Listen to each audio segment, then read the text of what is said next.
The auction hall smelled of rust and lavender oil, the kind sellers rubbed into old wood to hide what the wood had seen over the years.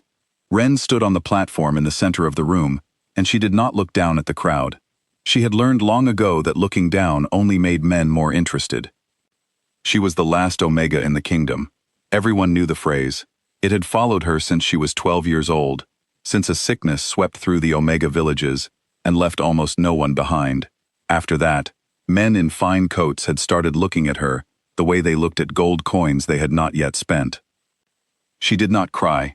Crying was for Omegas who still believed someone would come and stop this. Wren had stopped believing in rescue a long time ago. Then the doors at the back of the hall opened, and the air in the room changed. It grew heavy, the way the sky feels heavy before snow. King Ashgrove Veir did not simply walk into rooms. He arrived in them the way weather arrives, sudden and impossible to ignore. Every alpha in the crowd found something urgent to look at on the floor. No one wanted to meet his eyes. His wolf was close to the surface. Wren could see it moving behind his eyes, like a second creature living just under his skin, watching through him. The auctioneer's voice cracked in the middle of a sentence. "Your Majesty, we did not expect—" "Stop talking," the king said. His voice was not loud. It was worse than loud. It was final. He crossed the hall without looking at the crowd, without looking at his own guards, who stood frozen near the door with their hands resting on their sword hilts. They understood, in that moment, that no blade in the room would be fast enough to matter if things went wrong. He looked only at Wren, and when his wolf looked at her too, something moved under his ribs, like a locked door being forced open from the other side. Mine. He had not said the word out loud. Wren heard it anyway. That was how it worked. An Omega could always hear the one word an Alpha's wolf had been starving to say. "Name your price," Ashgrove said to the auctioneer, without turning his head. "Your Majesty, the bidding has not even—" "I said name it." The number he gave was far too high. Ashgrove did not blink. He also did not reach for gold. Instead, he reached for the chain around Wren's wrists, and the iron came apart in his hands, as if it had suddenly remembered it did not want to hold on any longer. The whole room let out a breath at once. Wren did not. She had been sold before, in a different kingdom, to a different king, a man whose wolf had wanted her scent more than it had ever wanted her safety. She still carried a mark on her collarbone from the day he had tried to claim her before she had agreed to anything at all. So when Ashgrove's hand came near her face to check the collar's clasp, she flinched.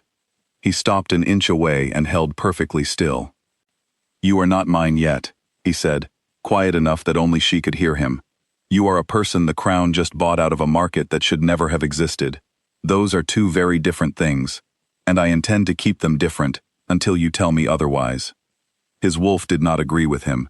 She could see that too, in the way his jaw tightened, like a man holding a door shut with his own body. The palace had a quiet wing that no one used anymore. He gave it to her. He told the staff she was a guest, not a prize, and he looked hard at anyone who seemed tempted to say it differently. Wren did not trust the word guest. Guests, she thought, were allowed to leave whenever they wanted. She tested that idea on the 9th day. She made it almost to the eastern gate, before 4 guards appeared out of shadows that had seemed empty only a moment before. By the time she turned around, the king was already there, breathing hard, as if he had run straight through walls to reach her, which, she would learn later, was close to the truth. "You told me I was not yours," she said, lifting her chin. It was the only weapon she had left. "You are not." His hands were shaking. He noticed her noticing, and pushed them into his coat pockets, as if that might hide it. "But my wolf does not understand property lines. For 9 days it has been convinced you were somewhere dying, just out of its sight. It does not reason, Wren.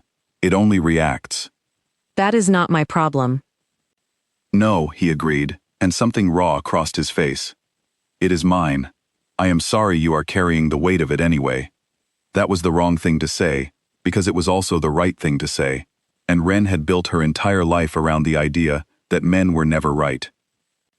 After that day, he did not touch her again, not even the small, automatic hand on the back that alphas often used without noticing, guiding people, claiming a room through the bodies inside it. He kept his distance the way a man keeps his distance from the edge of a cliff he does not trust himself near. One evening, she found him at the end of a long hallway, his forehead pressed against the cold stone wall, his wolf pushing so hard against his skin that she could see it moving in the tendons of his neck. He did not hear her footsteps. She could have walked past and left him like that. She did not. "Does it hurt?" she asked instead. He straightened at once, and his face became calm in half a second, the way a king's face always could. "Does what hurt?" "Wanting something your wolf will not let you have on its own terms." He was quiet for a long moment. When he finally spoke, his voice had gone somewhere she had never heard it go before. Not the voice of a king, not a command, something worn down underneath both of those things. "Every hour," he said. Weeks passed like that, careful and slow. Wren began to notice small things about the palace she had not expected. The cooks saved the soft bread for her because she did not like the crust. The guards at her door greeted her by name instead of by title. Even the horses in the stable seemed to know her step before she reached them. She told herself none of it mattered. She told herself she was simply waiting for the next mistake, the next man who would show his true face once he believed no one was watching. But Ashgrove never showed a different face. Even when he was tired, even when advisors pressed him for hours about grain shortages and border disputes, even when his wolf clearly wanted nothing more than to pull her close, he asked. Every single time, he asked, "May I sit with you? May I walk you to the garden? Would it be all right if I stayed while you read?" Small questions, ordinary words. But to Wren, each one felt like a small stone being placed carefully in a wall that was slowly starting to feel like safety instead of a cage. She began, without meaning to look forward to the sound of his footsteps in the hallway. One afternoon, a visiting lord arrived from the northern provinces, a broad man named Corvin, who wore his confidence like a second coat. He had heard the rumors about the Omega the king had bought at auction, and rumors, in his mind, meant opportunity. He found Wren alone in the garden, cutting flowers for the dinner table. "You must be exhausted," Corvin said, stepping closer than was polite. "Being kept here like a prize on a shelf. A woman like you deserves better than a king who barely touches her." Wren kept cutting flowers. "The king has never once made me feel like a prize." "That is because he is playing a longer game," Corvin said, smiling in a way that did not reach his eyes. "Alphas always do. Wait until he tires of being patient." "You should leave," Wren said. Corvin reached out and closed his hand around her wrist, not hard, but with enough weight to make his point. That was when the temperature of the garden changed. Ashgrove had not been called. No one had run to fetch him, and yet he was there, standing at the edge of the garden path, his wolf fully risen behind his eyes, his whole body coiled like a bowstring pulled to its very limit. "Remove your hand," Ashgrove said. Corvin let go immediately, stumbling back a step. "Your Majesty, I meant no. You put your hand on someone who did not offer it to you." Ashgrove's voice did not rise. It did not need to. "In my kingdom, that is not forgiven, because a title sits beside your name." Corvin left within the hour, and no one ever saw him at the palace again. That night, Wren found Ashgrove standing alone by the window in the library, staring out at nothing. "You didn't have to do that," she said. "Yes," he said simply. "I did. Your wolf wanted to do far worse than send him home." "My wolf wanted many things today," Ashgrove admitted. "It has wanted many things every day since the auction block. I have learned to listen to it without obeying it." Wren studied him for a long moment. "That must be exhausting." "Less exhausting," he said quietly, "than losing you to it." The true turning point came on an ordinary evening, with rain tapping softly against the windows. Nothing dramatic hung in the air, which was exactly why neither of them saw the moment coming. Wren had fallen asleep in the library, curled into a chair too small for her. Ashgrove found her there, and did something he had not allowed himself to do in months. He reached out and gently brushed a piece of hair back from her face, simply to see if his hand still remembered how to be careful. She woke to his touch and flinched, an old habit that moved faster than her new sense of safety. His wolf, patient for so long, finally surged forward. Not with violence, with something far harder to hold back, devotion that had run out of room to wait. "Wren," her name came out of him rough and unguarded. I cannot keep pretending this is easy. I do not know how much longer I can. Then stop pretending, she said. 2 words. She had not planned them. They arrived the way truth sometimes does, faster than permission. He went very still. You do not mean that. I have meant it since the auction block, she said, and her own honesty frightened her more than his wolf ever had. You are the first alpha whose wolf wanted me, and whose hands still asked first, every single time. Something in his chest seemed to break open. He did not reach for her the way his wolf demanded.